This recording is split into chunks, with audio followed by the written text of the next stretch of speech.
Finding your character strengths can help improve your life and emotional well-being, as well as meet the challenges and difficulties you are facing. Hi, everyone. This is Bob Birch, and welcome to this week's Practicing Connection Practicast, where we highlight a specific practice you can use in your life and work.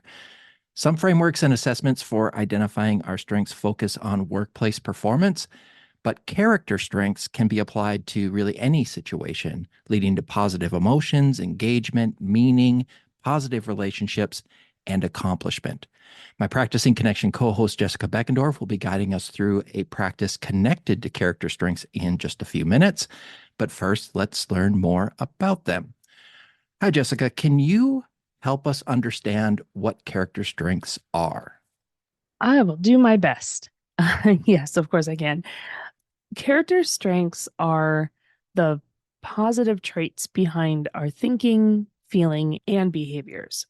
They're a reflection of who we are, and they produce positive results, both for ourselves and for others. They're the traits that we possess which contribute to the collective good, in other words. It's a strengths-based approach, pun intended, to understanding what's best about ourselves and what's best about human beings in general. The research on character strengths really took off in the 1990s to 2000s with researchers Christopher Peterson and Martin Seligman, who led 55 scientists on the collaborative development of the VIA Character Survey, which we'll provide access to in the show notes.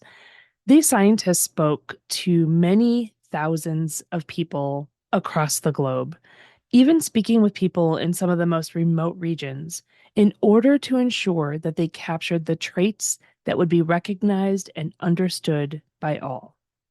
What they found were a collection of 24 strengths that were organized into 6 virtues.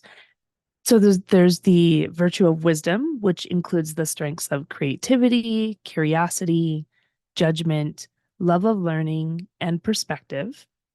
There's the virtue of courage, which includes the strengths of bravery, perseverance, honesty, and zest. The virtue of humanity, which includes the strengths of love, kindness, and social intelligence. Justice, which includes the strengths of teamwork, fairness, and leadership. A virtue of temperance, which includes forgiveness, humility, prudence, and self-regulation as strengths, and the virtue of transcendence, which includes the strengths of appreciation of beauty and excellence, gratitude, hope, humor, and spirituality. So character strengths, the strengths themselves, are kind of like the pathways to the virtues. So I personally think that this is a great frame to reflect on our strengths. For example, if humor is one of your top strengths, how does your expression of it contribute to the virtue of transcendence, right? So thinking about and reflecting on that.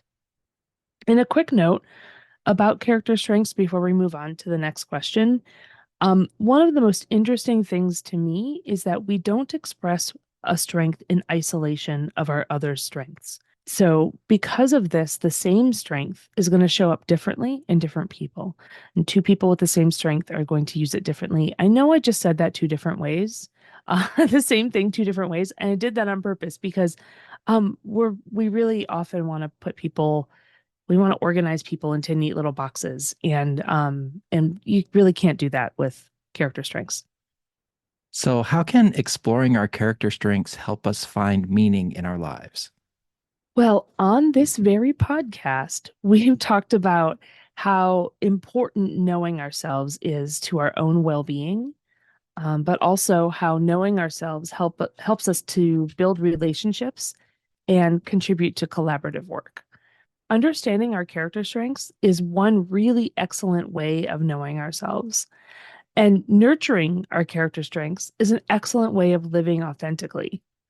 Leaning into the capacities, our character strengths, that come naturally to us and give us energy, and doing it in a mindful way, meaning that we're aware of our strengths and how we're using them, is a really powerful way to find meaning day to day and even moment to moment. Leaning into our strengths and using them in different ways has also been linked to lasting positive impacts of feelings of happiness and our overall well-being. Character strengths can help us see, appreciate, and be grateful for what is best in ourselves and others.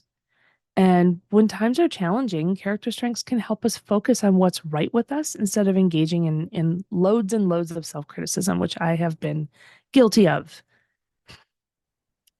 Yeah, I think, we both have been guilty of that over time. Yeah. Many, I'm sure Yep. many of our listeners as well. Um, so we mentioned before that character strengths are a little bit different than maybe some of the other strengths frameworks that we've been exposed to over the years. So how are they different than strengths in other frameworks and assessments? Yeah, I really appreciate this question because I've taught on character strengths as well as other strengths models. And the thing I appreciate about character strengths is that they are the positive traits that make up being human. They resonate across cultures and geographies. I've noticed that some of the other models that I teach on, all of them very good, by the way, they're just different, and they have different focuses. Anyway, some of these models feel more like they were designed for improving productivity in American or European office teams. And that's a perfectly fine use for strengths. It's just a different purpose. And to me, it doesn't get to a person's core the same way character strengths does. If authentic living, working, and being is important to us, then let's go for it with something like character strengths. That sounds really awesome, and I'm anxious to get into it a little bit. So, could you walk us through the practices that you have to share with us today? Yes, of course. I brought two. The first one is a practice that's used quite frequently. In fact, if you search for you at your best, you will find, the Greater Good Science Center has a practice for it. Via Character has a practice for it, and you'll find all kinds of different versions of it. So, this is a really great activity to get started with identifying your strengths. You don't even have to have taken an assessment to do this. You can just do it right now. You can do it right now as I speak. So, for this, you'll want to grab maybe a pen or pencil or paper, an app that you like to take notes in, just some sort of note-taking device or devices, because I want you to write about a situation when you were at your best. This is a true story, not one that you're making up. This is not thinking about what your ideal day would be if it were to happen. This is thinking in the past about a situation when you were at your best.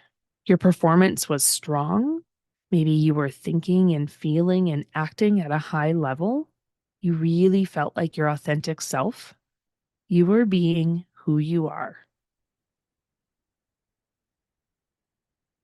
So once you've written that out, I'm going to want you to go back to it, reread it, and circle the words and phrases that reflect character strengths. How many show up? Which ones are showing up? Are they strengths that you feel really connected to? Are they strengths that you felt like you needed to sort of overcome that's not easy for you to use? You might want to print a copy of the list of VS strengths just to make this task a little bit easier, which we'll link to in the show notes. Write out that situation when you were at your best, and I want you to write it in as much detail as possible. Reread and circle the words and phrases that reflect the strengths you see. This should help you begin to see where your strengths support your authenticity and how they show up in moments when you're at your best. So, the second practice I have for you is if you're curious, this is a bonus practice.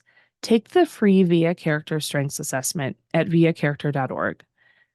And that's VIA character.org. You'll be prompted to set up an account with them, just like we have to at pretty much every website we visit. After taking the assessment, You'll notice that there's a paid report you can get, but you really only need the free one for this exercise. I mean, it's up to you. And then when you get your report, reflect on sort of your top 7, I would say, your top 7 strengths, the middle 12, and the bottom 5. And here are the questions that I would recommend you use when you reflect. What strikes you the most? I might even say what disappoints you the most.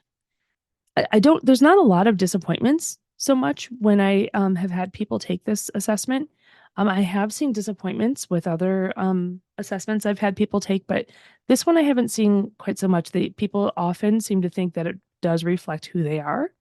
But I will personally share that I was disappointed in, some of those strengths that we have to use on a day-to-day basis, like perseverance and prudence and self-regulation. Those are low on my list.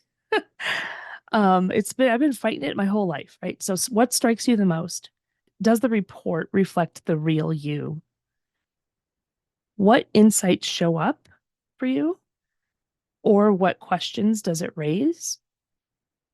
And as you read, do you find that you're critical of the results, which is what I just described to you? Do you find that you're critical of the results or of yourself?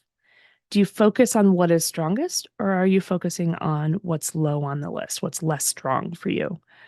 Or do you have a different reaction? Thanks so much for sharing those with us today, Jessica. You're welcome. I could talk about strengths all day long. Well, that's it for this episode. Thanks for joining us. If you enjoyed this episode, click the share button in your podcast app and share it with a friend, or send them the link, oneop.org/podcast. We'll be back next week with a practice for leaning into your character strengths. Until then, keep practicing.